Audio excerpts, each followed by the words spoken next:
ಜ್ಞಾನಾನಂದಮಯಂ ದೇವಂ ನಿರ್ಮಲಂ ಸ್ಫಟಿಕಾಕೃತಿಂ ಆಧಾರಂ ಸರ್ವವಿದ್ಯಾನಾಂ ಹಯಗ್ರೀವಂ ಉಪಾಸ್ಮಹೆ. ನನ್ನ ಸಮಸ್ತ ವೀಕ್ಷಕರೆಲ್ಲರಿಗೂ ಕೂಡ ವಿಭಾ ಶೆಟ್ಟಿ ಮಾಡುವ ನಮಸ್ಕಾರಗಳು. ಮಾಸ ಭವಿಷ್ಯ ಕಾರ್ಯಕ್ರಮಕ್ಕೆ ತಮಗೆಲ್ಲರಿಗೂ ಸ್ವಾಗತ. ಇನ್ನು ಜುಲೈ ತಿಂಗಳಲ್ಲಿ ಕನ್ಯಾ ರಾಶಿಯವರ ಭವಿಷ್ಯ ಹೇಗಿರುತ್ತೆ ಅಂತ ನೋಡಿದ್ರೆ ನೋಡಿ, ಕನ್ಯಾ ರಾಶಿಯವರು ಒಂದಲ್ಲ ಒಂದು ರೀತಿಯಲ್ಲಿ ಕಷ್ಟಗಳನ್ನ ಇಷ್ಟು ದಿವಸ ಅನುಭವಿಸಿದ್ರಿ. ಆದರೆ ಇನ್ಮೇಲೆ ಖಂಡಿತವಾಗ್ಲೂ ಒಳ್ಳೆಯದನ್ನು ನೋಡುವಂಥ ಟೈಮ್ ಬಂದಿದೆ. ಹೇಗೆ ಅಂತ ನೋಡಿದ್ರೆ ನೋಡಿ, ಗುರುಬಲ ಬಂದಿದೆ, 11ನೇ ಮನೆ ಗುರು ಸಂಚಾರ ಆಗಿದೆ. ಸೊ ಹಾಗಾಗಿ ಗುರುಬಲ ಬಂದಿರೋದ್ರಿಂದ ಮನೇಲಿ ಶುಭ ಕಾರ್ಯಗಳನ್ನ ಮಾಡುವಂಥದ್ದು, ಮದುವೆ ಸೆಟ್ ಆಗಿಲ್ಲ ಅಂದವ್ರಿಗೆ ಮದುವೆಗಳು ಸೆಟ್ ಆಗುವಂಥದ್ದು, ಒಳ್ಳೊಳ್ಳೆ ಅವಕಾಶಗಳು ನಿಮಗೆ ಹುಡ್ಕೊಂಡು ಬರುವಂಥದ್ದು, ಏನೇ ಕೆಲಸಕ್ಕೆ ಕೈ ಇಟ್ಟರೂ ಕೂಡ ಆ ಕೆಲಸದಲ್ಲಿ ಒಳ್ಳೆ ಲಾಭನ ನೋಡುವಂಥದ್ದು, ಇದಿಷ್ಟನ್ನು ಖಂಡಿತವಾಗ್ಲೂ ನೀವು ನಿರೀಕ್ಷೆ ಮಾಡಬಹುದು. ಆದರೆ ಶನಿ ದೃಷ್ಟಿ ಲಗ್ನದ ಮೇಲೆ ಬೀಳ್ತಾ ಇದೆ. ಸ್ವಲ್ಪ ಸ್ಲೋ ಆಗ್ತೀರಾ, ನಿಧಾನವಾಗಿ ಕೆಲಸ ಮಾಡೋದು, ಬೇಗ ಬೇಗ ಕೆಲಸಗಳನ್ನ ಫಿನಿಷ್ ಮಾಡಲ್ಲ, ಅಥವಾ ಏನೋ ಒಂಥರ ಸೋಂಬೇರಿತನ, ಲೇಜಿನೆಸ್ನ ಸ್ವಲ್ಪ ಫೀಲ್ ಮಾಡಬೇಕಾಗಿ ಬರುತ್ತೆ, ಅಥವಾ ಕೆಲಸಗಳು ಒಂಚೂರು ವಿಳಂಬ ಆಗುವಂಥದ್ದು. ಆದರೆ ಅದೇ 7ನೇ ಮನೆ ಮೇಲೆ ಗುರುವಿನ ದೃಷ್ಟಿ ಕೂಡ ಬೀಳ್ತಾ ಇದೆ. ಸೊ ಹಾಗಾಗಿ ಏನಾಗುತ್ತೆ, ಇನ್ನು ಮೇಲೆ ಸ್ವಲ್ಪ ಒಂಚೂರು ಚುರುಕಾಗ್ತೀರಾ. ನಿಧಾನ ಕೆಲಸ ಮಾಡ್ತಿದ್ದವ್ರು ಇನ್ಮೇಲೆ ಸ್ವಲ್ಪ ಬೇಗ ಕೆಲಸ ಮಾಡೋಣಪ್ಪ, ಬೇಗ ಎದ್ದೋಗೋಣಪ್ಪ, ಏನೋ ಒಂದು ವ್ಯವಹಾರ ಮಾಡೋಣಪ್ಪ ಅನ್ನೋಂಥ ಮನಸ್ಥಿತಿನ ಬದಲಾವಣೆ ಮಾಡ್ಕೊತೀರಾ. ಮತ್ತು ಗಂಡ ಹೆಂಡತಿ ಮಧ್ಯದಲ್ಲಿ ಏನು ವೈಮನಸ್ಯಗಳಿತ್ತು, ಇನ್ಮೇಲೆ ಸ್ವಲ್ಪ ಗೌರವ ಬರೋಕ್ಕೆ ಶುರು ಆಗುತ್ತೆ, ಪ್ರೀತಿ ವಿಶ್ವಾಸನೂ ಕೂಡ ಜಾಸ್ತಿ ಆಗುತ್ತೆ. ಯಾಕೆ ಅಂದರೆ ಗುರು ದೃಷ್ಟಿ ಕೂಡ 7ನೇ ಮನೆ ಮೇಲೆ ಬೀಳ್ತಾ ಇದೆ. ಅದೇ ರೀತಿಯಲ್ಲಿ ಗುರು ದೃಷ್ಟಿ ನಿಮ್ಮ 3ನೇ ಮನೆ ಮೇಲೆ ಬೀಳ್ತಿರೋದ್ರಿಂದ, ಅಂದರೆ ಪರಾಕ್ರಮದ ಮನೆ ಮೇಲೆ ಬೀಳ್ತಿರೋದ್ರಿಂದ ನೀವೇನು ಮಾಡ್ತೀರಾ, ಸ್ವಲ್ಪ ಒಳ್ಳೊಳ್ಳೆ ಕೆಲಸಗಳು ಮಾಡೋದು, ಎಸ್ಪೆಷಲಿ ನೀವೇನಾದರೂ ಮೀಡಿಯಾದಲ್ಲಿ ವರ್ಕ್ ಮಾಡ್ತಾಯಿದ್ರೆ ಸ್ವಲ್ಪ ಸೂಪರ್ ಶೈನ್ ಆಗ್ತೀರಾ. ಜೊತೆಗೆ ಯಾರಾದರೂ ನಿಮಗೆ ದೊಡ್ಡ ದೊಡ್ಡ ವ್ಯಕ್ತಿಗಳು ಪರಿಚಯ ಆಗುವಂಥದ್ದು, ಅವರಿಂದ ನಿಮ್ಮ ಜೀವನಕ್ಕೆ ಏನಾದರೂ ಹೆಲ್ಪ್ ಆಗುವಂಥದ್ದು, ಅಥವಾ ನಿಮ್ಮ ಸಿಬ್ಲಿಂಗ್ಸ್ ಅಂದರೆ ನಿಮ್ಮ ತಮ್ಮ ತಂಗಿ ಯಾರನ್ನ ಇದ್ದರೆ ಅವರಿಂದ ನಿಮ್ಮ ಜೀವನಕ್ಕೆ ಏನಾದರೂ ಹೆಲ್ಪ್ ಆಗುವಂಥದ್ದು ಎಲ್ಲನೂ ಕೂಡ ನೀವು ನಿರೀಕ್ಷೆ ಮಾಡಬಹುದು.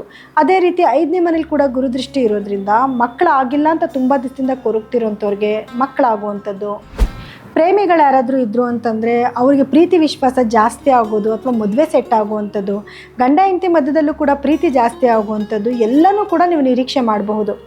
ಅದೇ ರೀತಿ ನಿಮಗೆ ನೋಡಿ, ಕುಜನ ಒಂದು ಸಂಚಾರ ಅಂತ ನೋಡೋಕ್ಕೆ ಬಂದಾಗ 9ನೇ ಮನೆಯಲ್ಲಿ ಕುಜ ಕೂತ್ಕೊಂಡಿದ್ದಾನೆ.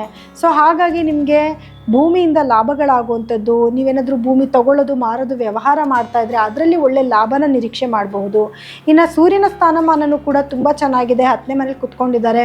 ಸೊ ಹಾಗಾಗಿ ಅದರಲ್ಲೂ ಕೂಡ ನೀವು ಗೌರ್ಮೆಂಟಿಂದ ಆಗಬೇಕಾಗಿರೋ ಕೆಲಸಗಳು ಸರಾಗವಾಗಿ ಆಗ್ತಾ ಇರುತ್ತೆ, ಯಾವುದೇ ರೀತಿ ಸಮಸ್ಯೆಗಳು ಇರೋದಿಲ್ಲ.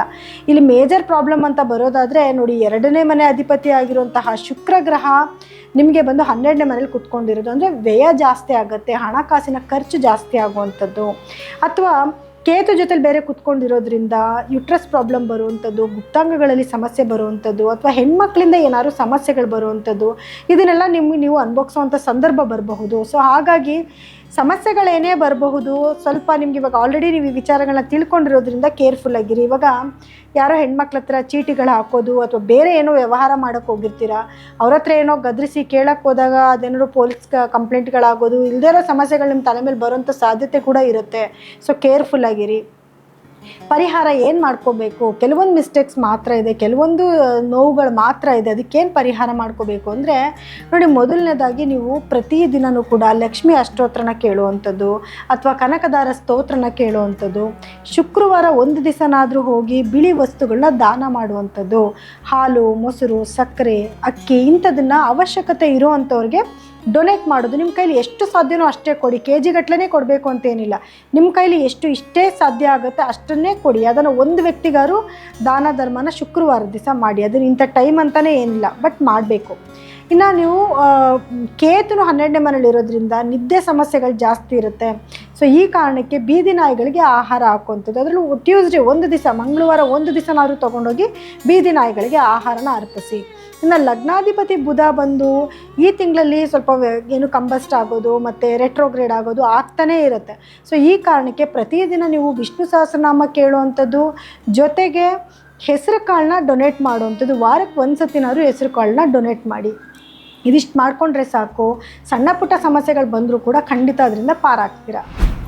ನೋಡಿ, ಇಲ್ಲಿವರೆಗೂ ಕೂಡ ರಾಶಿಗಳ ಒಂದು ಭವಿಷ್ಯ ಹೇಗಿರುತ್ತೆ, ಕೆಲವೊಂದು ಏಳು ಬೀಳು ಎಲ್ಲನೂ ಕೂಡ ನೀವು ಕೇಳಿಸ್ಕೊಂಡ್ರಿ.